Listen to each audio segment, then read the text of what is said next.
নমস্কার, আমি সহেলি। নমস্কার, আমি রনিতা। প্রতি রবিবারের মতো এই রবিবারও আমরা চলে এসেছি, না কোনো আড্ডা দিতে নয়, আমরা আজকে এসেছি আপনাদের একটা অন্যরকম কিছু শোনাতে। হাতে কাগজ যখন বুঝতেই পাচ্ছেন তখন অন্যরকম কিছু। শুনতে থাকুন, সাথে থাকুন। আজ আপনাদের একটা প্রেমের গল্প বলি, একটা সত্যিকারের প্রেমের গল্প। না, সেই পুরোনো দিনের শর্তহীন নির্ভেজাল প্রেম নয়, একেবারে আধুনিক এখনকার প্রেম। কি ভাবছেন তো যে এই এখনের প্রেম তাও আবার সত্যিকারের? তাহলে হয়তো এটাও ভাবছেন, সেই তো রাজা, সেই তো রানী, সেই তো একই ঢাল তলোয়ার, সেই তো একই রাজার কুমার পক্ষীরাজে। শুনবো না আর ওসব বাজে। শুনুন না, আজকের এই ভাঙা গড়া সম্পর্কগুলোর মাঝে একটা নিখাত সত্যিকারের প্রেমের গল্প। আমি তখন সবে সবে কলেজে, দেখা হলো সেই ছেলেটার সাথে। তবে শুধুই দেখা, কথা নয়। ঠিক এই মুহূর্তে কবি সুবোধ সরকারের কবিতার একটা লাইন মনের দরজায় কড়া নাড়ল। প্রথম যেদিন ওর চোখে চোখ পড়েছিল আমার, আমি জানতাম না ওকে। বিকেল বেলার কলেজ ক্যাম্পাসে যে আলো এসে পড়েছিল ওর চুলে, তার কোথাও লেখা ছিল না ওর ধর্ম। এরপর থেকে আমি কারণে অকারণে নানা অজুহাতে যেতে লাগলাম কেমিস্ট্রি ডিপার্টমেন্টের সামনে। ঠিক ধরেছেন, সে যে কেমিস্ট্রি অনার্স নিয়ে ভর্তি হয়েছে, আর আমি বাংলা অনার্স।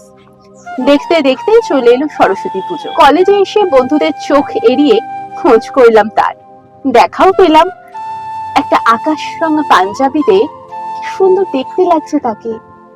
মনে মনে বললাম, ইস, ওই রঙের একটা শাড়ি তো মায়েরও ছিল, কেন বললাম না ওটা। সেদিন সারা রাত প্রেম আমাকে ঘুমোতে দেয়নি। খোলা চোখের স্বপ্নে একটা অবুঝ মন কাল্পনিক প্রেমের সংসার সাজিয়েছে। মনের মাঝে উঁকে দিয়েছে কবিতার কিছু লাইন। তুই কি আমার শূন্য বুকে দীর্ঘশ্বাসের বকুল হবি, নরম হাতে ছোঁয়া হবি, একটুখানি কষ্ট দিবি, নিজের ঠোঁট কামড়ে ধরা রোদন হবি, একটুখানি কষ্ট দিবি।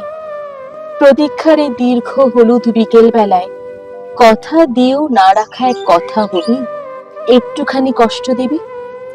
দেখতে দেখতে একটা বছর পেরিয়ে গেল। সেও তেমন ভাবে যেন বুঝে গেল আমার মুখে না বলা মনের কথা। কি ভাবছেন, প্রেমের গাড়ি এবার স্টার্ট দিয়ে একেবারে গড়গড়িয়ে এগিয়ে গেল? মোটেই না। এই প্রেমেও ছিল অনেক মাথা, বরং বলা ভালো অনেক বড় একটা মাথা। সেই সময়টা ছিল সব থেকে ভালো সময়।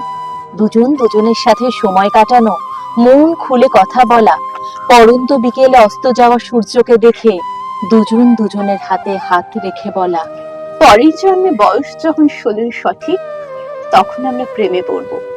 মনে থাকবে, বুকের মধ্যে মস্ত বড় ছাদ থাকবে, শীতল পাটি বিছিয়ে দেব, সন্ধে হলে বসবো দুজন, একটা দুটো খসবে তারা। দেখতে দেখতে আরো 2 বছর পার হলো। দুজনে গ্রাজুয়েশন কমপ্লিট করে আমি সোজা ইউনিভার্সিটিতে মাস্টার্স করতে, আর সে পাড়ি দিল সুদূর ব্যাঙ্গালোরে চাকরি করতে। মনের কষ্টকে খুব কড়া ভাবে শাসন করলাম, শান্ত করলাম নিজেকে। আস্তে আস্তে এই দূরে থাকাটাও অভ্যেস হয়ে গেল। আর হবে নাই বা কেন? এখন ফোন, হোয়াটসঅ্যাপে ভিডিও কলের যুগে অনেক দূরও খুব কাছে চলে আসে। দিনে বেশ অনেকবার কল, ভিডিও কল হতো, তাই খুব যে মন খারাপ হতো তা নয়। শুনেছি প্রেমের সব থেকে বড় শত্রু হয় তার পরিবার। আমাদের দুজনের কারোর ক্ষেত্রেই সেই সমস্যা হয়নি। দুজনের বাড়ি থেকে জানতে পেরে খুব সহজেই মেনে নিয়েছিল সবকিছু। আপনারা ভাবছেন তো এই গল্প তো সবার জানা, এ আবার নতুন কি? এরপরেই বিয়ে আর তারপরেই সুখে সংসার। ওই যে বললাম, সবকিছু এত সহজ ছিল না। ভগবান অনেক বড় একটা বাধা যে আগে থেকেই লিখে রেখেছে, তাই এসব পারিবারিক বাধাকে আর সামনে আসতে দেয়নি। দেখতে দেখতে কেটে গেল একটা বছর। সবকিছু এত ভালো চলছিল যে আমার মাঝে মাঝে মনে হতো আমার জীবনটা ভগবান এতটা মসৃণ করে লিখেছে। কিন্তু একদিন হঠাৎ করেই তার ফোন এলো না। আমি ফোন করলাম অনেকবার, ধরলো না। একদিন গেল, দুদিন গেল, কোনো ফোন এলো না। ফোন করলাম অমন্তিবার, ধরলো না। মনের মধ্যে কোথাও একটা তাকে হারিয়ে ফেলার ভয় দানা বাঁধতে থাকলো। যে টেলিফোন আসার কথা সে টেলিফোন আসেনি।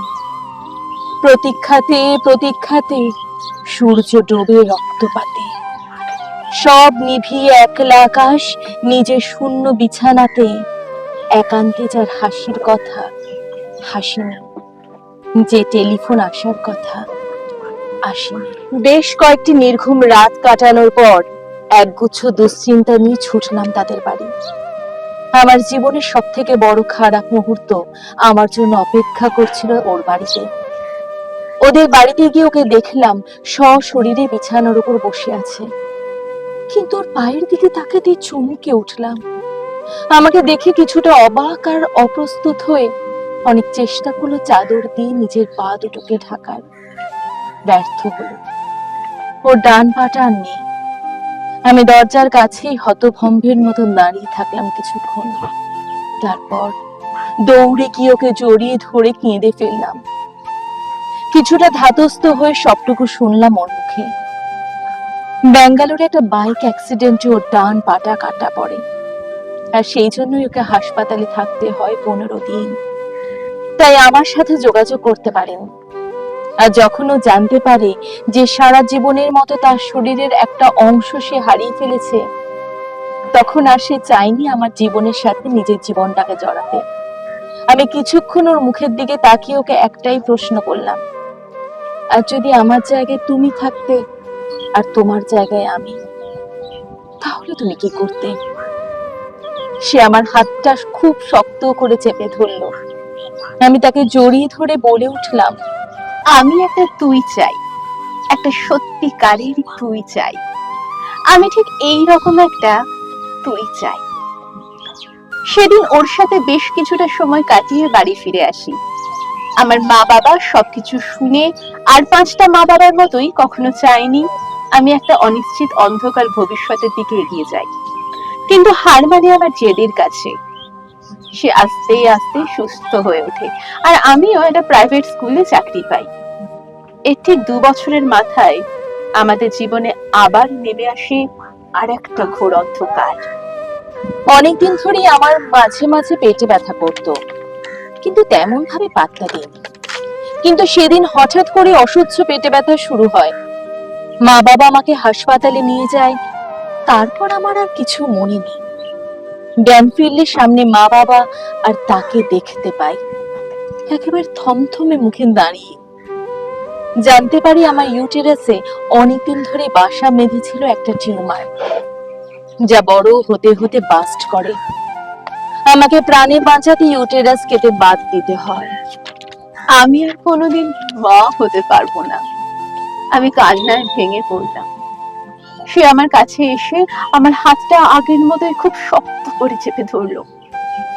ওইটুকুতেই অনেক কিছু বুঝিয়ে দিল। বেশ কিছুদিন পর হাসপাতাল থেকে বাড়ি ফিরলাম। বছরখানেক পর আমরা বিয়ে করলাম। দুজনে দুজনে পরিপূরক হয়ে রইলাম। আজ আমরা খুব ভালো আছি। এমন ভেঙে চড়ে ভালো কেউ বাসিনি, যেন তুমি ছাড়া জগতে কোনো মানুষ নেই, কোনো কবি নেই, কোনো পুরুষ নেই, কোনো প্রেমিক নেই, কোনো হৃদয় নেই। তুমি ছাড়া তোমার মতো করে কেউ ভালোবাসিনি। আমরা দুজন দুজনের হাত ধরেছি, মৃত্যুর আগে ছাড়বো না।